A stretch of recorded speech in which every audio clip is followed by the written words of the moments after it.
अभी थोड़ा छठे अध्याय को पढ़ लेते हैं। कल अपन डायरेक्ट छठे को ख़त्म करके सातवां और आठवें की अपन भूमिका देखेंगे, ठीक है? क्या नहीं, 7 तारीख को क्लास लगेगी? 6 तारीख को भी लगेगी? कौन सा कार्यक्रम? फिर से कार्यक्रम है? जुलूस? अच्छा, जुलूस निकलता है उस दिन। तो चलो आज आधा घंटा और पढ़ते हैं, फिर क्या दिक्कत है उसमें? मतलब अब ठीक है, उस दिन चर्चा नहीं लग रही तो अपन को मोक्ष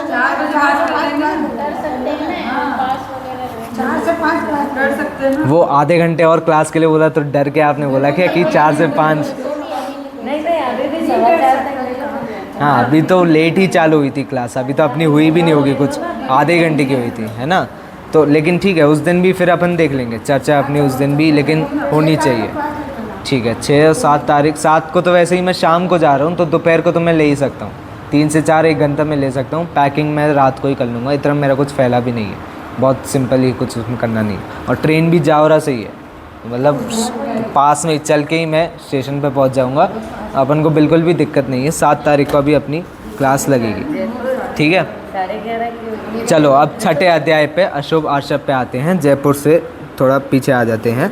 आश्रव तत्व का सामान्य स्वरूप लिखा है। अब छठे अध्याय को बोलते तो आश्रव का है, छठे सातवें को आश्रव का, लेकिन 7वें अध्याय में शुभ आश्रव की चर्चा करी है, तो उसकी अपेक्षा इस अध्याय का नाम पड़ा है अशुभ आश्रव। नहीं तो तत्वा सूत्रकर्ता ने कहीं नहीं लिखा है कि अशुभ आश्रव की चर्चा है। शुभ आश्रव की चर्चा 7वें में आती है, इसलिए इसको लिखा है कि इसमें अशुभ आश्रव की चर्चा है। सबसे पहला ही सूत्र, काय वांग मन कर्म योग, यानी काय वांग मन, इनके परस्पंदन यानी इनके निमित्त से इनको योग कहते हैं। काय वचन और मन को योग कहते हैं। स आशव, वही आशव होते हैं, या उनके निमित्त से ही कर्म, यानी योग में परिस्पंदन जब होता है तभी कर्म बंधन होता है। शुभ पुण्यस्य अशुभ पापस्य, जो शुभ कर्म बनते हैं उनको पुण्य कहा जाता है, जो अशुभ बनते हैं उनको पाप कहा जाता है, ठीक है? स कषाय अकषाययोः सांप्रदायिक एरिया पतयोः, कषाय सहित जीवों के सांप्रदायिक आश्रव होता है और कषाय रहित जीवों के ईर्यापत आश्रव होता है। कषाय सहित कौन हो गए? नहीं, कषाय सहित जीव कौन हो गए? हम सारे जीव। तो कषाय रहित कौन हो गए? सिद्ध भगवान, अरिहंत भगवान कषाय रहित हो गए, जिनके अभी भी आश्रव हो रहा है। आश्रव कौन सा हो रहा है उनका? ईर्यापत आश्रव हो रहा है। ईर्यापत आश्रव क्या होता है? शरीर है ना उनका, मन शरीर, वो तो आप समझ गए। जैसे ये आपकी मिट्टी है या आपकी दीवार है पीछे, अब इस दीवार पे मैंने थोड़ा इसको गीला कर दिया और फिर मैंने मिट्टी फेंकी, तो मिट्टी चिपक जाएगी दीवार पे, उसको कहेंगे सांप्रदायिक आश्रव। यानी कर्म योग आते हैं और चिपक जाते हैं, छोड़ के नहीं जाते। अब इसको मैंने एकदम साफ सफाई चपेट कर दिया, इस पर थोड़ी और पहले से ही पाउडर रगड़ दिया, अब मैंने धूल फेंकी तो क्या होगा? वो पूरी धूल नीचे गिर जाएगी, यानी सांप्रदायिक आश्रव। कर्म के योग आते हैं लेकिन चिपकते नहीं हैं, तुरंत ही निकल जाते हैं। ईर्यापत आश्रव, वो ईर्यापत आश्रव हो गई, यानी कर्म आ रहे हैं लेकिन चिपक नहीं रहे, तो ऐसे अरिहंत भगवान पे आते हैं और निकल जाते हैं, जबकि अपने वाले जो कर्म होते हैं वो अपन से चिपक जाते हैं, तो फिर अपना सांप्रदायिक आश्रव कहलाता है। तो कोई भी ऐसे कथन जिनवाणी में मिल जाए कि अरिहंत के कर्म बंद होता है, तो वो गलत कथन नहीं है, उनको सांप्रदायिक आश्रव हो रहा है, ईर्यापत आश्रव हो रहा है। ईर्यापत आश्रव मतलब कर्म बंद नहीं हो रहा, लेकिन कर्म तो उनके पास आ रहे हैं, क्योंकि शरीर में परस्पंदन योग का हो रहा है, योग का कंपन चल रहा है अभी भी, ठीक है? अब सबसे पहली चर्चा उठेगी सांप्रदायिक आश्रव की। भेद बता दिए, तो अब सांप्रदायिक आश्रव, इंद्रिय कषाय वृत्त क्रिया पंचविंशति संख्या पूर्वस्य भेदा। पूर्वस्य मतलब सांप्रदायिक आश्रव के ये भेद गिना दिए, इंद्रिय कषाय अव्रत और क्रियाएँ, ठीक है? अब इंद्रियाएँ कितनी होती हैं? 5, तो यहाँ पंच लिख दिया। ये कषाय कितनी होती हैं? 4, तो पंच चतु ये लिख दिया। ये अव्रत कितने होते हैं? तो अव्रत 5 होते हैं, तो 5 फिर से लिख दिया। और पंचविंशति यानी क्रियाएं 25 होती हैं, इसलिए यहाँ क्रियाएं 25, ये सारे सांप्रदायिक आश्रव के भेद में आते हैं, ठीक है? अब इसमें चर्चा दे रखी है, 25 क्रिया की चर्चा दे रखी है, इसमें एक एक क्रिया दे रखी है, तो इसको एक बार चल देख ही लेते हैं, नहीं तो फिर विषय समझ में नहीं आएगा, ठीक है? देख लेते हैं। ये अव्रत 5 होते हैं, ये अव्रत 5 कौन से होते हैं? ये जो हिंसा जो ये जो पाप होते हैं, हिंसा आदि 5 को नहीं छोड़ने हैं, यानी अव्रत वो होते हैं। तो हिंसा, असत्य, चोरी, अभ्रम्य यानी कुशील का पालन नहीं करना, और परिग्रह रखना, यानी ये 5 अव्रत हो गए। अव्रत यानी उन 5 का त्याग कर लेना। अब 25 क्रियाओं में सबसे पहले अपनी सम्यक्त्व क्रिया आती है। चैत्य, गुरु और शास्त्र की पूजा आदि रूप सम्यक्त्व को बढ़ाने वाली क्रिया को सम्यक्त्व क्रिया कहते हैं। मिथ्यात्व क्रिया, मिथ्यात्व के उदय से जो अन्य देवताओं के स्तवन आदि रूप क्रिया होती है उसको मिथ्यात्व क्रिया कहते हैं। सम्यक्त्व क्रिया सम्यक्त्व को बढ़ाने वाली क्रिया है। मिथ्यात्व यानी मिथ्यात्व, उसकी सूत्र नहीं है, उसका सूत्र नहीं है, ये अलग से चर्चा चल रही है अपनी, ठीक है। प्रयोग क्रिया, शरीर आदि द्वारा गमनागमन रूप आदि रूप प्रवृत्ति प्रयोग क्रिया होती है। समाधान क्रिया, संयत या अव्रति को के सन्मुख होना समाधान क्रिया है। समाधान क्रिया किसी अव्रति यानी मिथ्या दृष्टि सम्यक दृष्टि अव्रति के समीप में होना, सो समाधान क्रिया। ईर्यापत क्रिया, ईर्यापत की कारणभूत क्रिया ईर्यापत कहलाती है। ईर्यापत ये चुपकने नहीं, तो ऐसी क्रियाएं जो हैं कर्म के योग से ईर्यापत की कारणभूत क्रियाएं जो होती हैं उनको ईर्यापत क्रिया कहते हैं। प्रादोषिकी क्रिया, क्रोध के आवेश से प्रादोषिकी क्रिया होती है। क्रोध के आवेश में जो अपन कार्य कर रहे हैं उसको प्रादोषिकी क्रिया कह रहे हैं। कायिकी क्रिया दुष्ट भावयुक्त उद्यम करना कायिकी क्रिया कहलाती है। अधिकरणी की क्रिया, हिंसा के साधनों को ग्रहण करना अधिकरणी क्रिया कहलाती है। हिंसा के साधन यानी ये तलवार रखना, बंदूक अपने घर में रखना, ये सारी क्रियाएं अधिकरणी क्रिया में चली जाती हैं।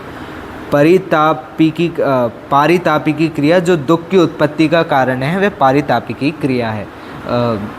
दुख के कारण, दुख के उत्पन्न करने वाले क्रियाओं के कुछ नाम बताओ जिनसे दुख उत्पन्न हो जाए।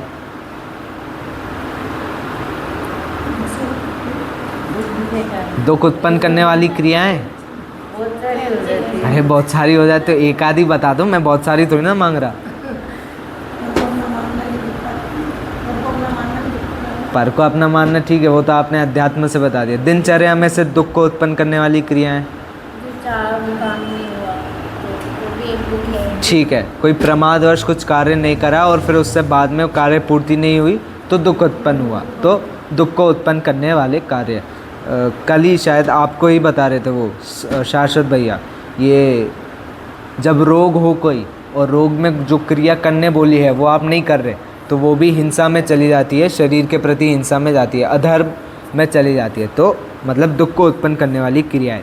ये दुख में दवाई नहीं लेना, मतलब रोग में दवाई नहीं लेना, क्योंकि आप दवाई नहीं लेनी है लेकिन उससे लग रहा है अच्छा लेकिन घात हो रहा है, तो जो दुख की उत्पत्ति का कारण है, ऐसी पारितापिकी क्रिया। फिर प्राणातिपातिकी क्रिया, आयु, इंद्रिय, श्वासोच्छ्वास, बल रूप प्राणों का वियोग करने वाली, प्राणी आयु का वियोग करने वाली, इंद्रियों का वियोग करने, इनके घात रूप जो क्रिया आप कर रहे हो उसको प्राणातिपातिकी क्रिया कहते हैं। ठीक है, ये 10 क्रिया तक अपनी चर्चा। दर्शन क्रिया, राग वश प्रमादी का रमणीय रूप के देखने का अभिप्राय दर्शन है। रागवश प्रमादी का रमणीय रूप के देखने के, रागवश देखना, बस इतना आप ग्रहण कर लो। रागवश किसी को देख लेना, वहाँ प्रमाद शब्द यूज़ हुआ है लेकिन फिर वो प्रमाद के आपको 15 भेद भी समझने पड़ेंगे। रागवश रमणीय रूप क्रिया को देखना अभिप्राय दर्शन कहलाता है, या दर्शन क्रिया इसका नाम है। स्पर्शन क्रिया, प्रमादवश स्पर्श करने के लायक सचेतन पदार्थ का अनुबंध स्पर्शन क्रिया है। और कुछ चीज़ फील करने में अच्छी हो तो उसको फील करना। प्रात्ययिकी क्रिया, नए अधिकरणों को उत्पन्न करना, नए अधिकरणों को उत्पन्न करना, कुछ चीज़ बनाने रहना इत्यादि चीज़ें जो क्रियाएं होती हैं उसमें वो प्रात्ययिकी क्रियाएं होती हैं। क्रियाएं समझ में आ रही हैं ना सबको? ठीक है, वो नहीं तो फिर मैं कंटिन्यू करूं, नहीं तो ये 13वीं क्रिया तक ही अपनी चर्चा है। ठीक है, पहली बार सुन रहे हैं ना तो वो बस इसमें ही सुनने आएगा आपको।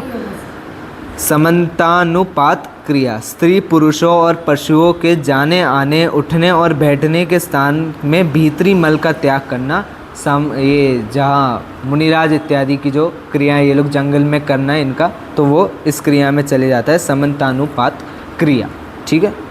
अनाभोग क्रिया, प्रमार्जन और अवलोकन नहीं की गई भूमि पर शरीर आदि का रखना। अनाभोग साफ सफाई करके नहीं बैठते अपन, तो वो अनाभोग क्रिया में चले। परामर्जन मतलब कहीं जगह को साफ नहीं करना। स्वहस्त क्रिया, जो क्रिया दूसरों के द्वारा करने की हो उसे स्वयं कर लेना स्वहस्त क्रिया होती है। दूसरों के द्वारा करने वाली स्व अपनी क्रिया खुद कर लेना। निसर्ग क्रिया, पापादान आदि रूप प्रवृत्ति विशेष के लिए संपत्ति देना निसर्ग क्रिया है। संपत्ति क्रिया यानी ये इसके लिए पापादान आदि रूप प्रवृत्ति विशेष के लिए कुछ क्रिया करना, सो वो इसमें निसर्ग क्रिया में चली जाती है। विदारण क्रिया, दूसरे ने जो सावध्य कार्य किया है उसे प्रकाशित करना विदारण क्रिया है। किसी ने गलती से कोई हिंसा कर दी तो आपने सब जगह वो बता दी कि इसने ये कर दिया है, तो उसको ये विदारण क्रिया में चली जाती है। आज्ञा व्याप्य आदि की क्रिया, चारित्र मोहिनी के उदय से अवकाश आवश्यक आदि के विषय में शास्त्रोक्त आज्ञा का न पाल सकने के कारण अन्यथा निरूपण करना आज्ञा व्याप्ति की क्रिया है। शास्त्रों के आज्ञा अनुसार कथन नहीं करना, उसको आज्ञा व्याप आदि की क्रिया कहा है। अनाकांक्ष क्रिया, धूर्तता, शटता और आलस्य के कारण शास्त्र में उपदेशी गई विधि का अनादर करना अनाकांक्ष क्रिया है। पूजन इत्यादि की क्रियाएं सही से नहीं करना प्रमाद के कारण, तो वो अनाकांक्ष क्रिया है। प्रारंभ क्रिया, छेदना भेदना आदि क्रिया में स्वयं तत्पर रहना और दूसरों के करने पर हर्षित होना प्रारंभ क्रिया कहती है। ये आपके उसमें अभी आएगी, आद्य समरम समारंभ वाले सूत्र में अभी आएगी एक क्रिया। पारिग्राही क्रिया, परिग्रह का नाश न हो इसलिए जो क्रिया की जाती है उसको पारिग्राही की क्रिया करते हैं। परिग्रह को सुरक्षित करने के लिए आप कुछ कर रहे हो, पैसे को बैंक इत्यादि में रखने वाली, वैसे वो जो क्रिया है वो पारिग्राही की क्रिया है। माया क्रिया, ज्ञान दर्शन आदि के विषय में छल करना माया क्रिया कहलाती है। मिथ्या दर्शन क्रिया, सूत्र नहीं है इनका, 25 क्रिया जो अब भी शब्द उठाए उसकी चर्चा चल रही है।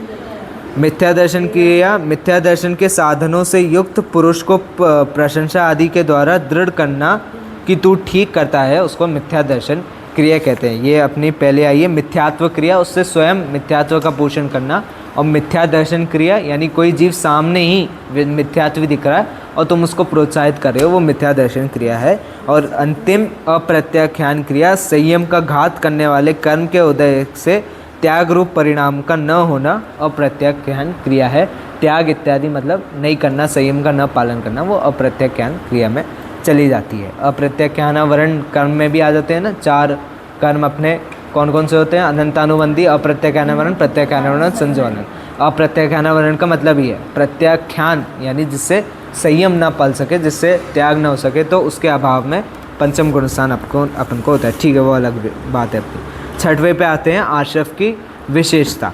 सांप्रदायिक आश्रव के भेद होते हैं, ईर्यपत आश्रव के कोई भेद नहीं होते। तीव्र मंद ज्ञाता ज्ञात भाव आदि करण वीर्य विशेषेभ्यस तद विशेष। मैं फिर से धीरे बोल देता हूँ।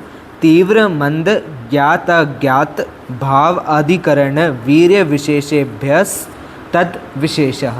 ठीक है, तीव्र भाव, मंद भाव, ज्ञात भाव, अज्ञात भाव, अधिकरण और वीर्य, इनकी विशेषता से आश्रव भाव में विशेषता हो जाती है, भेद पड़ जाते हैं। मतलब इन विशेष से आश्रव पड़ जाता है, आश्रव बन जाता है। आश्रव के कारण की ये चर्चा है। तीव्र भाव होना, मंद, क्रोध आदि कषायों की तीव्रता तीव्र भाव है, कषायों की मंदता मंद भाव है। इन प्राणी को मुझे हनन करना है, इस प्रकार को जानकर ज्ञात भाव है, यानी ज्ञात करके इस प्राणी को मुझे हनन, इसका मुझे कुछ बिगाड़ना है, वैसे वाले। मद या प्रमाद के कारण बिना जाने प्रवृत्ति करना अज्ञात भाव है, किसी चीज़ का ज्ञान न होना फिर भी प्रवृत्ति करना। जिसमें पदार्थ रखे जाते हैं वह अधिकरण कहलाते हैं। अधिकरण वो पदार्थ जिसमें स्थान जैसे हो कोई, और द्रव्य की अपनी शक्ति विशेष वीर्य कहलाती है। अधिकरण और वीर्य यानी शक्ति अनुसार भी इनमें आश्रवों में भेद उत्पन्न हो जाता है।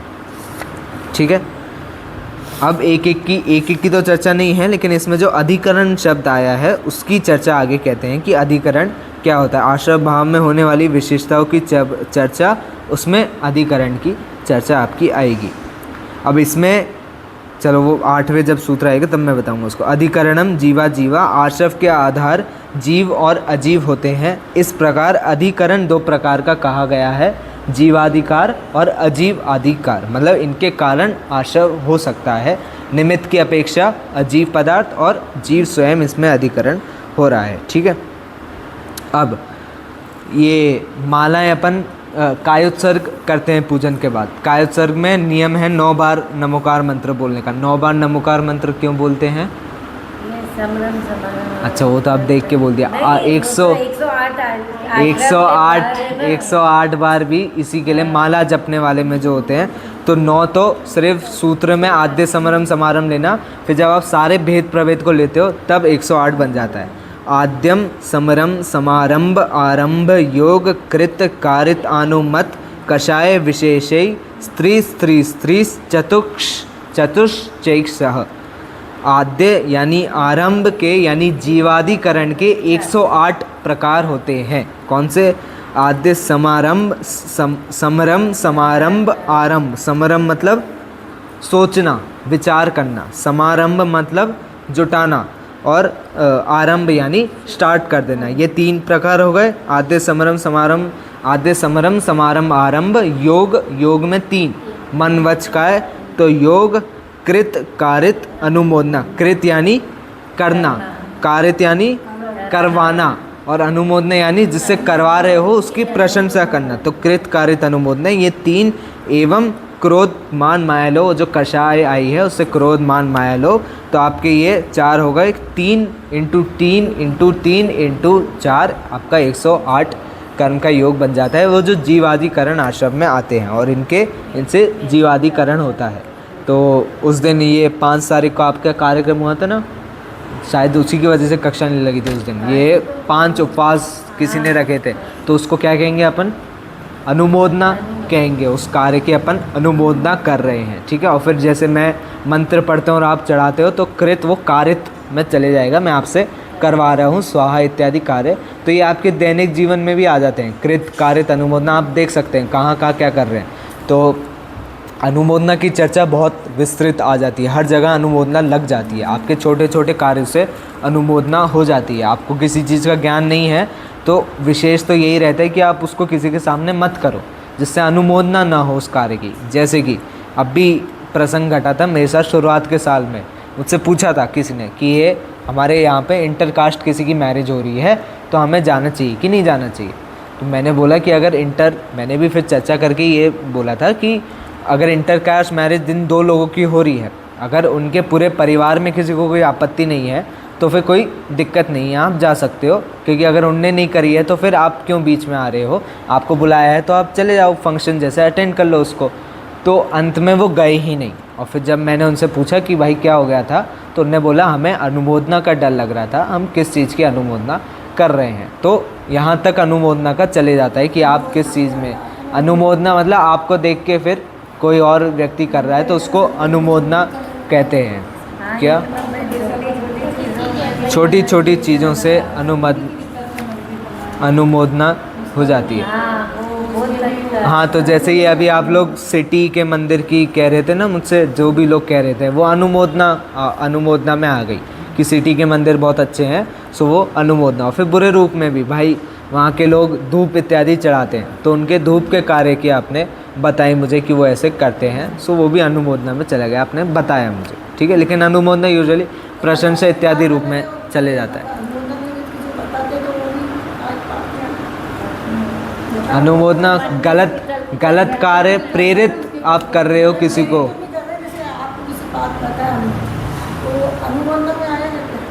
किसी बात बताया तो वो फिर बात आपने कैसे बताया? जैसे नॉर्मल कोई जानकारी दे रहा है तो उसमें कोई वो नहीं है, लेकिन अब वो प्रशंसा इत्यादि या प्रेरित रूप में, तो जानकारी अनुमोदना में शायद ना आए। फिर भी मैं एक बार देख लूँगा, लेकिन अनुमोदना में मेरे हिसाब से नहीं आई। अनुमोदना मतलब आपके द्वारा कुछ कर रहे हैं। मैंने ये बोला कि भाई जैसे वो मंदिर है वो बहुत अच्छा है, वो बहुत अच्छा है, फिर वो प्रशंसा हो गई, प्रशंसा अनुमोदना हो गई, प्रशंसा। और सिर्फ मैं ये बता रही हूँ कि आप वहाँ जाओगे वहाँ मंदिर है। हाँ, तो ये तो अनुमोदना में नहीं हो पाएगा, ये अनुमोदना में नहीं आता। नहीं है वो तो फिर आप बता रहे हो कि वहाँ ऐसे काम होता है। हाँ फिर, हाँ फिर आप ऐसे बोलो कि वो अच्छी क्रिया है तो वो अनुमोदना में चले जाता है। हाँ नहीं नहीं, मैं तो उदाहरण दे रहा हूँ। उसको अच्छा बुरा बताना, फिर वो अनुमोदना हाँ में हाँ, जाएगा कि भाई अनुमोदना में तब चले जाता है। वो सोच के किए गए कार्य की सराहना देना अनुमोदना कहलाती है। ठीक है, आगे वाले 9वें सूत्र पे चलते हैं। निर्वर्तना निक्षेप संयोग निसर्गा द्वि चतुर्द्वि त्रिभेदाः परम। निर्वर्तना, निक्षेप, संयोग और निसर्ग ये सब अजीव आदिकरण के भेद होते हैं। निर्वर्तना यानी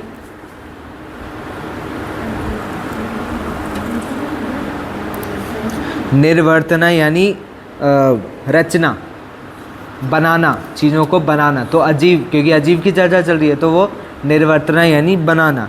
निक्षेप यानी रखना, अपने पास उस चीज़ को रखना, उसको निक्षेप कहते हैं। अब इनके भी भेद प्रभेद है लेकिन अपन इनको ऊपर ऊपर से ही देख लेते हैं।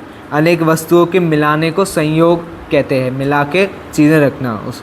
और ये प्रवृत्ति करने का नाम निसर्ग है, उस रूप प्रवृत्ति करना।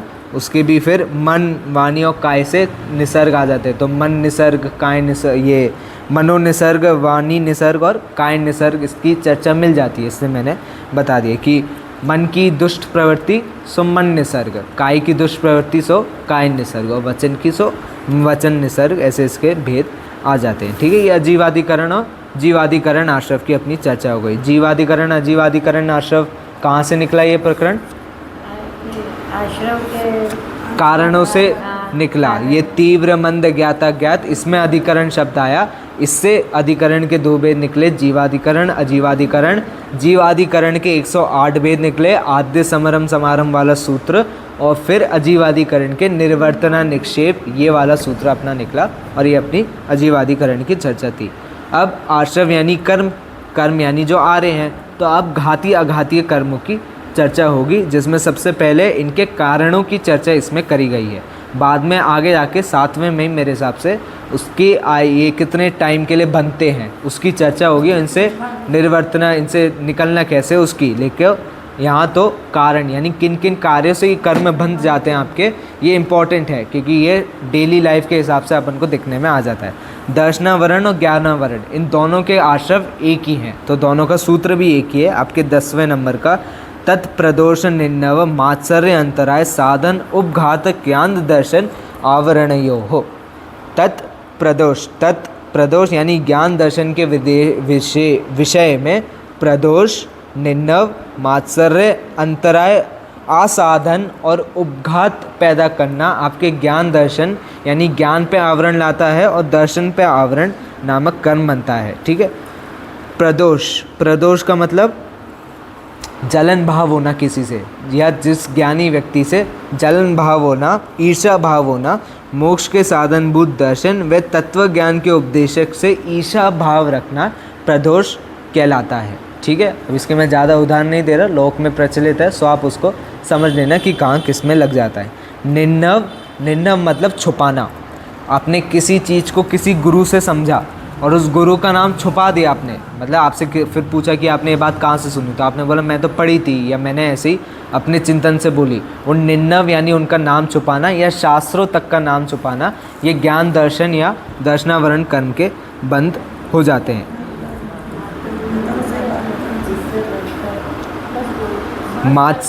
हाँ, अरे तो इसकी चर्चा तो पूरी कर लें पहले, चलो ठीक है, इसकी पहले कर लेते हैं। मात्सर्य प्राप्त दर्शन व तत्व ज्ञान को ईर्ष्या भाव से नहीं देना मात्सर्य कहता है, यानी घमंड भाव से नहीं देना, इसको एकदम सहज भाव से किसी ने पूछा तो आपने दे दिया। मान नहीं होना चाहिए जब आप ज्ञान दे रहे हो। अंतराय, कोई व्यक्ति आपसे कुछ पूछ रहा है या आप कुछ करना चाहता है, साधन आपके पास रखें, मान लो किसी ने जिनवाणी मांगी आपके पास है, आपने दी नहीं, तो वो अंतराय में चले जाता है, उसके ज्ञान को आपने रोक दिया, सो वो अंतराय में चले जाता है। असाधन, दर्शन व ज्ञान का आदर नहीं रखना, उसके उपदेशक को रोकना, वो असाधन या असाधना कहलाता है। मतलब कोई प्रवचन कर रहा है और आपने उसको प्रवचन करने से रोक दिया तो वो असाधन कहलाता है। और उपघात ये दर्शन में ज्ञान को एकदम झूठा बतलाना घात है। मतलब अच्छे सच्चे ज्ञान को आपने एकदम झूठा उसकी निंदा कर दी या कुछ कर दिया, तो फिर आप जैसे अब किन्हीं किन्हीं शास्त्रों की लोग निंदा करने लग जाते हैं, या जो भी एकदम ही स्वाध्याय का बिल्कुल मना करते हैं, फुल निषेध में, ऐसे है ना कुछ अपने दर्शन, तो फिर उनको ये ज्ञान दर्शन और दर्शनावरण का बंध हो जाता है। ये इतना तीव्र है। अच्छा, प्रवचन के बीच में अगर उपयोग नहीं लग रहा हो या चाहते वक्त भी उपयोग नहीं लग रहा हो तो वो किस दोष में चले जाएगा?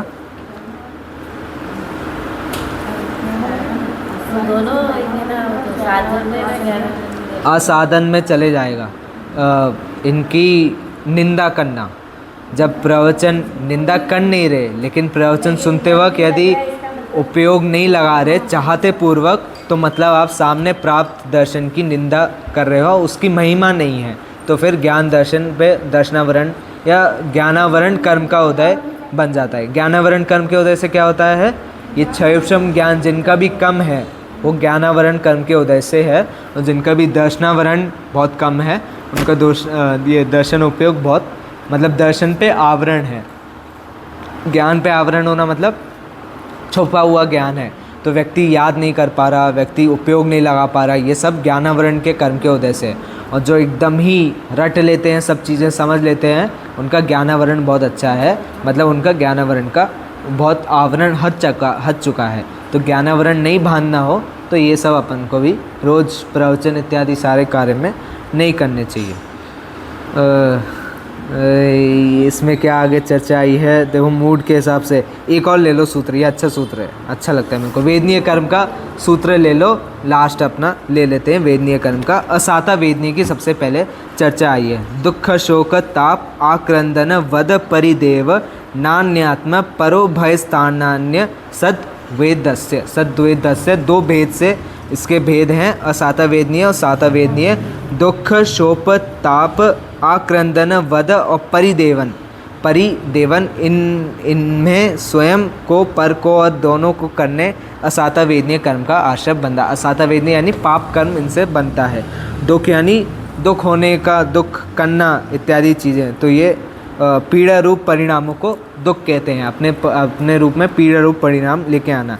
इष्ट के वियोग होने पर होने वाले विकल्प को शोक कहते हैं। किसी की मृत्यु हो जाए या मान लो 10-20 रुपए भी खो जाए अपने, तो वो जब तब विकल्प आता है ना कि ये खो गए, वो शोक है, उससे पाप बंधन ही हो रहा है। तीव्र पश्चाताप होने को ताप कहते हैं। तीव्र पश्चाताप भी पाप कर्म का उदय लिखा है। दुखी होकर जोर जोर से रोने को आक्रंदन कहते हैं। दुखी होकर जोर जोर से रोना।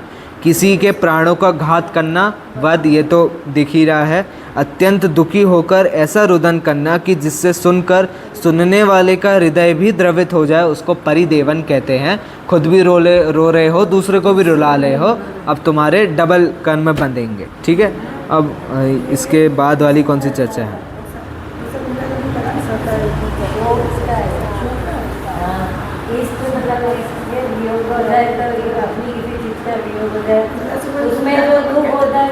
तो फिर दुख जो हो रहा है और शोक में चले जाता है, उससे पाप बंध का ही उदय हो रहा है। अरे तो वो 10 रुपये थे ही नहीं आपके पहले से ही, ये भी तो उसमें ले सकते हैं, लेकिन अब वो मात्र अब इतने भी पैसे घूमने से इतना दुख हो रहा है, तो फिर तो अब दुख का ही कारण बनेगा, वो और कैसे बन सकता है? ठीक है, असाता वेदनीय के लिए, तो अब असाता की करनी है तो साता की नहीं छोड़ सकते, तो अब 12वां सूत्र भी पढ़ लेते हैं। भूत वृत्त्यनुकंपा, भूत वृत्त्यनुकंपा दान सराग संयमादि योग शांति शौचम इति सद्वेदस्य। प्राणियों पर दया करना, वृत्तियों को दान देना, राग सहित संयम का पालन करना, राग सहित संयम का पालन करना, एक देश संयम पालना, क्षमा भाव और शौच यानी निर्लोभ भाव रखना, इन सब से पुण्य बंध का उदय होता है। तो अपन ये सोचते हैं ना भाई, ये इतने मायाचारी हैं, ये इतना वो सब कर रहे हैं, इनके पास इतना धन कैसे है? तो कैसे धन है भाई? इनने पहले अपने भव में दया रखी थी, वृत्तियों को दान दिया था।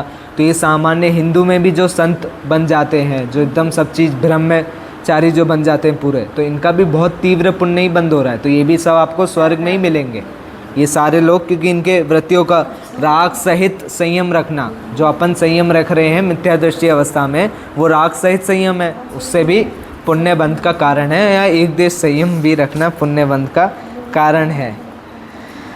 मोहिनीय कर लेते तो अपना घातिया पूरा हो जाता, लेकिन मोहिनीय के मेरे हिसाब से 2 सूत्र हैं, तो उनको अच्छे से ही कल अपन चर्चा करेंगे। अब आप लोग खाने में कसरत नहीं रखते तो मैं स्वाध्याय में क्यों रखूं भाई?